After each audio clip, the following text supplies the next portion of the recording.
Kedua flagship ini sama-sama punya kamera yang gila. Tapi setelah gue kulik lebih jauh, ternyata bukan cuma beda hasil foto video, tapi beda karakter penggunanya. Nah, selain gue bakal bandingin dari sisi kamera, untuk desain, layar, performa, sampai baterai juga bakal gue kupas lebih dalam. Plus, ini juga penting. Kira-kira secara pengalaman pakai lebih mateng Origin OS atau Color OS sih? Yang ujung-ujungnya itu buat jawab. Apakah kalian lebih cocok sama Vivo X300 Ultra atau Oppo Find X9 Ultra? Yuk kita bahas. Dari desain sekilas emang kayak saudaraan ya. Paling kelihatan ada di kamera modulnya yang masih satu jurusan. Sama-sama gede, bulat di tengah sendiri yang seakan-akan mau sombong. Lihat nih kamera gue. Cuman karena emang speknya gila, ya bisa dimaklumi lah ya kalau mau pamer gini. Tapi ada juga detail-detail kecil yang ternyata bikin kedua HP ini beda banget. Misalnya bentuk kamera Oppo sebenarnya lebih ke segi 6 dalam lingkaran. Terus posisi lensanya juga beda ya. Oppo ngebentuk tanda tambah, sedangkan Vivo lebih ke persegi. Dan ini ngaruh sama cara pakai kameranya loh. Nanti kita bahas. Terus enaknya punya kamera modul gini, pas dipakai scroll atau ngetik di meja tuh nggak terlalu goyang dan bisa jadi sandaran jari juga. Tapi karena bump kamera si Oppo ini nggak terlalu tebel, nyendernya lebih ke ujung jari aja ya. Karena kalau di tengah jari gampang merosot. Beda sama Vivo yang lebih tebel tuh, jadi mau di tengah jari gini masih bisa nopang juga. Buat desain back, Vivo buat kombinasi hijau plus silver yang kesannya lebih clean. Sedangkan Oppo lebih ke klasik, karena inspirasinya emang dari kamera Hasselblad.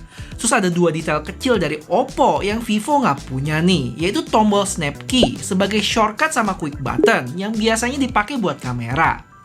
Kalau buat materialnya, dua-duanya udah premium. Frame aluminium, back cover matte finish, jadi build quality-nya sama-sama solid. Overall dari segi desain dan feel, gue pribadi lebih suka Oppo ya, karena lebih unik. Pasti pakai foto landscape berasa kayak megang kamera beneran. Ditambah tekstur vegan leathernya yang bikin gak licin, dan pastinya gak gampang ninggalin sidik jari. Nah, lanjut kita ke bagian layar yang singkat aja, yang sama-sama punya ukuran di 6,82 inch, dengan bezel yang keduanya juga tipis, dan simetris kalau gue lihat. Buat teknologinya sama-sama pakai AMOLED, terus LTPO juga, yang refresh rate-nya itu dinamis up to 144Hz. Terus resolusinya juga cukup tinggi ya, sama-sama ada pilihan 3000-an kali 1440 pixel, atau bisa disebut juga 2K resolution. Habis itu buat peak brightness-nya Vivo lebih tinggi, walaupun angka yang kalian mesti perhatiin tuh HBM-nya ya, yang sama-sama ada di 1800 nits. Dan kalau buat tes kecerahan outdoor gini, mirip-mirip aja sih. Dan untungnya, kedua HP ini juga nggak lupa soal kenyamanan mata, karena sama-sama udah support 2160Hz PWM dimming, supaya saat kita lihat di kondisi gelap nggak gampang capek matanya. Next, buat perlindungan layar, Oppo pakai Gorilla Glass Victus 2, sementara Vivo gue belum nemu infonya sih.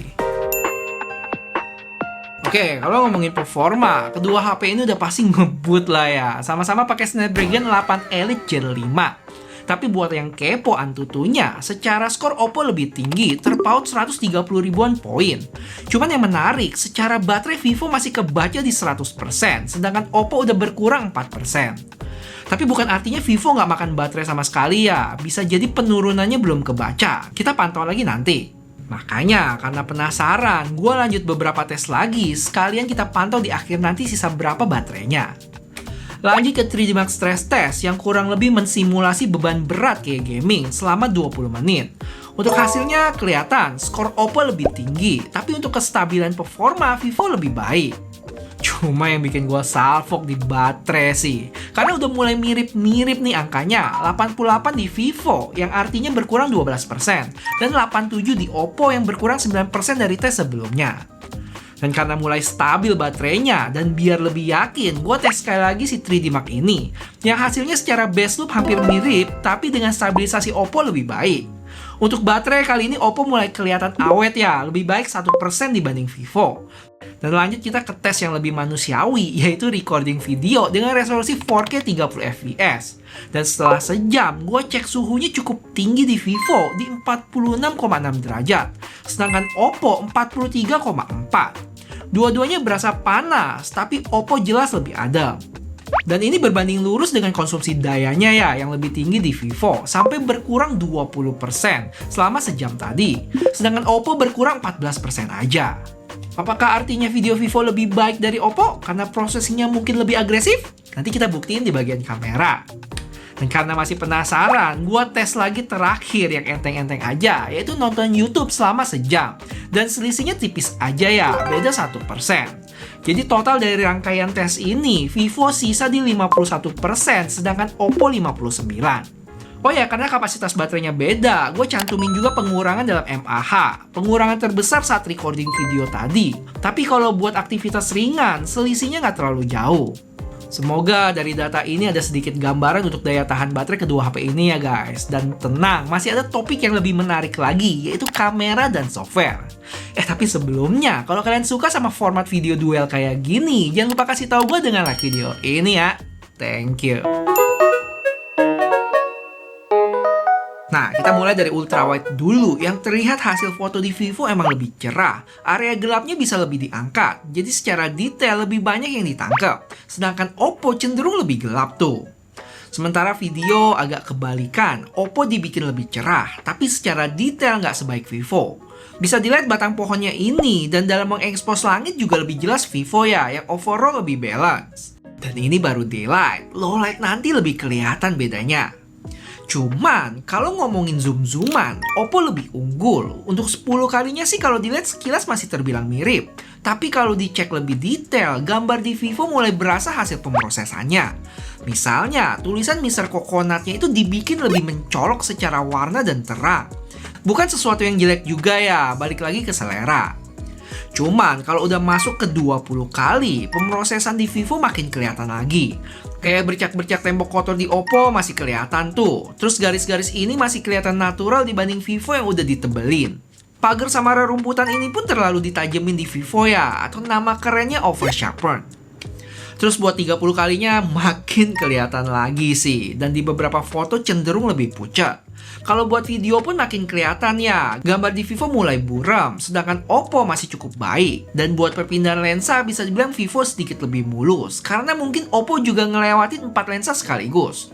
Cuman secara speed, perpindahan lensa di Vivo agak kecepetan buat gua. Oppo lebih nyantai. Untuk warna, gue nggak terlalu bahas nih guys, karena masing-masing HP punya color profile-nya sendiri, dan banyak banget. Jadi gue biarin pakai default-nya aja, Vivid di Vivo dan original di Oppo. Terus buat lensa utama dan zoom menengah, agak susah buat dapat perbedaannya. Udah sama-sama luar biasa.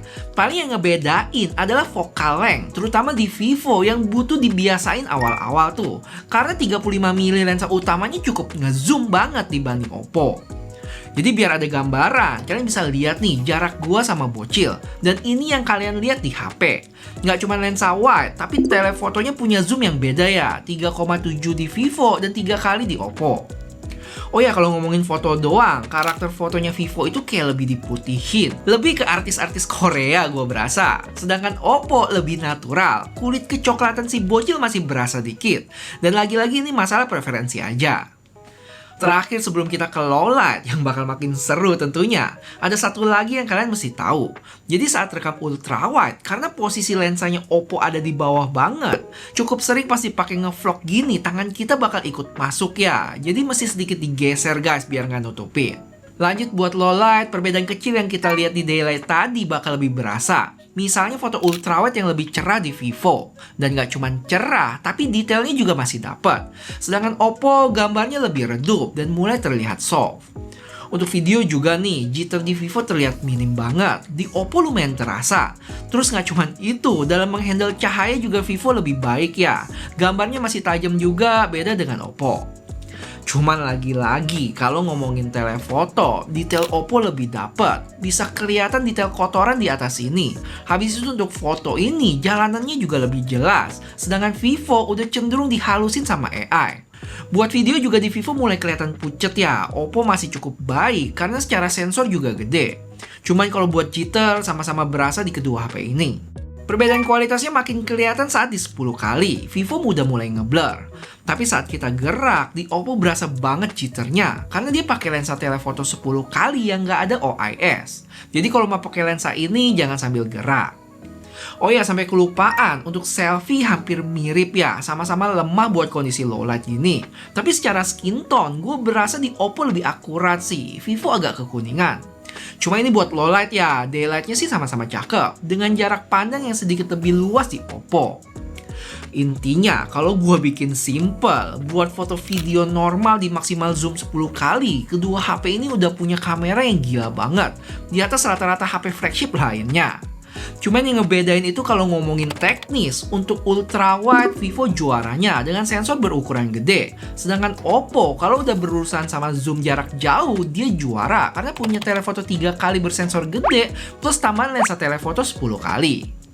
Untuk peruntukannya sendiri, menurut gua Vivo lebih ke filmmaker dengan berbagai fitur kayak Pro Video yang advance banget, pengaturan audio, 4K 120 fps yang bisa di semua lensa, dan lainnya. Tapi buat content creator yang suka ngevlog pun masih cocok ya, karena punya lensa ultrawide terbaik, minim jitter mau di low light sekalipun.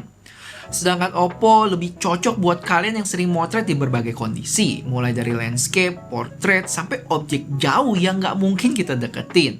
Karena fleksibilitas focal length-nya lebih luas dan foto zoom jauhnya lebih meyakinkan. Apalagi HP ini punya tombol kamera khusus yang buat sebagian orang penting tuh. Untuk spek lainnya bisa dibilang mirip, sama-sama udah 5G, bisa eSIM, IP rating juga udah mentok di IP69. Ada 4 mic, USB buat transfernya juga cepet, dan fingerprint juga ngebut. Sedangkan speaker,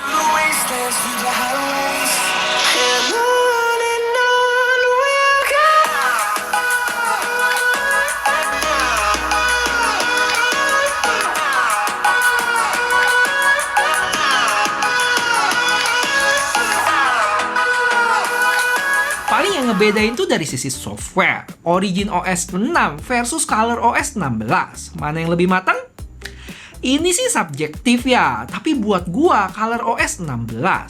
Pertama, secara animasi gua berasa lebih mulus aja gitu. Misalnya saat kita select beberapa app, animasi ulernya berasa lebih lincah di Oppo. Vivo bisa juga, tapi nggak terlalu luas. Habis itu kalau kita search app berdasarkan alfabet, di Vivo kan udah bagus tuh, app yang dicari bakal di highlight. Tapi untuk Oppo lebih dipermudah lagi. App-app yang nggak berhubungan nggak ditampilin, dan posisi app yang dicari lebih deket sama jari kita, jadi lebih gampang buat diklik. Belum lagi gesture multitaskingnya nih. Sama-sama bisa swipe ke kanan atas buat floating window dan kiri atas buat split screen. Tapi di Oppo tuh cukup naikin 1/4 layar aja udah kedetek multitaskingnya. Sedangkan Vivo mungkin butuh setengah layar baru kedetek mau floating atau split screen. Kelihatan sepele, tapi serius, secara nggak langsung hal-hal yang kayak gini bikin nyaman. At least buat gua ya. Dan lanjut kita ke app yang cukup sering dibuka juga, yaitu galeri. Di Oppo itu tombol love-nya enak ada di bawah, lebih gampang dijangkau. Dan kalau mau tahu detail foto, tinggal swipe aja ke atas. Sedangkan Vivo, sayangnya hatimu agak jauh di atas nih. Dan buat lihat detailnya, mesti pencet tombol di sebelah lope ini. Sedangkan buat fitur di galeri, plus minus. Gue suka AI Recompose yang nggak perlu takut saat jepret bakal miring atau enggak. Dengan fitur ini bisa diratain. Terus, ada AI Portrait Glow yang juga keren. Jadi bisa putihin bagian muka aja tanpa cerahin keseluruhan foto. Sementara yang gue suka dari Vivo, saat foto portrait, bokehnya bisa diatur sih mau di bagian mana. Dan satu fitur lagi, walaupun gue jarang pakai, tapi buat sebagian orang bakal berguna banget, yaitu ada style yang bisa atur dengan detail color profile suatu foto. Sampai dikasih color palette gini tuh. Untuk AI-nya pun gue berasa di Oppo lebih berlimpah nih. Dan si Oppo pun lebih pede karena sampai disimpan di satu menu sendiri. Sedangkan AI-nya Vivo masih kesebar fitur-fiturnya. Terus satu lagi yang nunjukin Oppo cukup niat, yaitu kerjasama mereka dengan Instagram yang bikin kualitas uploadan IG-nya lebih bagus. Walaupun saat Android 17 nanti keluar, mungkin nggak ngaruh lagi ya. Karena salah satu fitur di Android 17 itu, untuk flagship-nya bakal dapat kualitas IG yang bagus. Gue udah sempat bahas detail apa aja yang baru di Android 17 ini ya. Buat yang belum nonton, bisa cus ke sana, oke? Cuman, ada beberapa fitur juga di Vivo yang gue suka sih, tapi nggak ada di Oppo. Di antaranya, Yang ini agak sepele sih, tapi lumayan kepake buat gua, yaitu fitur anti mabok di Vivo ada pilihan auto ya. Jadi bisa otomatis nyala tanpa kita suruh, sedangkan Oppo mesti nyalain manual. Habis itu kedua HP ini sama-sama punya aplikasi khusus buat connect ke MacBook, Office Kit di Vivo dan O+ Connect di Oppo. Sama-sama bisa transfer data, mirroring, dan lain-lain. Tapi di Vivo ada fitur yang namanya Super Clipboard, yang mana kita bisa copy suatu teks dari HP dan paste ke MacBook, dan sebaliknya. Ini berguna banget dan udah sama kayak interaksi iPhone dengan MacBook. Sedangkan untuk Oppo ada juga namanya Sync Clipboard, tapi kadang suka ke double sendiri teksnya pas gua paste ke MacBook. Duh, kalau ngomongin OS sih bakal panjang banget. Dan kalau kalian pengen tahu lebih lanjut, bisa cek kedua video gue yang ini deh. Sama mungkin kalau teman-teman ada tambahan atau unek-unek tentang kedua OS ini, boleh banget share di komen ya. Siapa tahu video ini diintip sama orang Vivo atau Oppo. Oke, sekarang kita masuk ke harga dan kesimpulan. Vivo X300 Ultra ini dijual mulai dari 26 juta, sedangkan Oppo Find X9 Ultra di 28 juta. Yang artinya Vivo emang lebih murah 2 juta, plus dapat tambahan RAM lebih gede 4 GB. Tapi ingat, untuk storage 1 tera, RAM-nya sama-sama di 16 GB. Jadi kalau bisa gua rangkumin dari penjabaran dan tes-tes tadi, Oppo punya beberapa nilai plus. Dari sisi desain yang buat selera gue lebih cakep. Tapi ini balik lagi ke preferensi masing-masing ya. Habis itu punya software yang overall lebih matang. Tapi bukan berarti Origin OS jelek. OS ini udah meningkat banget dari pendahulunya Vantage OS. Tapi kalau dibandingin Color OS, beberapa hal lebih cocok di gua. Terus untuk performance 11-12 lah ya, sama-sama kenceng. Tapi dari sisi baterai, Oppo emang lebih awet. Kelihatan lebih efisien dan kebantu juga sama kapasitasnya yang lebih gede. Sedangkan Vivo punya nilai plus dari sisi harga yang lebih terjangkau, dengan RAM lebih berlimpah untuk storage 512-nya. Terus ada fitur yang agak sepele, tapi penting buat gua, yaitu Vivo Office Kit. Khususnya fitur copy paste tadi yang bisa berjalan dengan baik. Selain itu, fitur video Vivo-nya terasa lebih lengkap ya, mulai dari resolusi video 4K 120 fps di semua lensa, sampai pengaturan audio input yang lebih fleksibel. Terakhir buat kamera, detailnya kalian bisa balik lagi ke topik kamera tadi ya. Tapi kalau gua harus pamer satu hal dari tiap HP, buat Vivo, gua bisa bangga ngevlog pakai lensa ultrawide. Bahkan di kondisi low light sekalipun masih kuat dan minim jitter. Sedangkan Oppo, gua bisa pamer foto-foto zoom yang masih detail dari jarak sejauh ini. Amazing banget sih hasil-hasilnya. Jadi kurang lebih itu sih poin-poin dari gua dan bisa banget beda sama teman-teman. Kalau ada yang mau tambahin atau kalian punya versi sendiri, boleh kasih tahu di komen, oke? Intinya dari video duel ini bukan mana yang lebih bagus, tapi teman-teman lebih ke tipe user yang mana. Dan itu tentu kalian sendiri yang bisa jawab. Oh ya, kalau dirasa pembahasan video ini masih kurang lama, teman-teman bisa cek kedua video review gua ini deh. Seru banget kok, ngetes HP-nya di beberapa tempat dan kondisi yang beda-beda.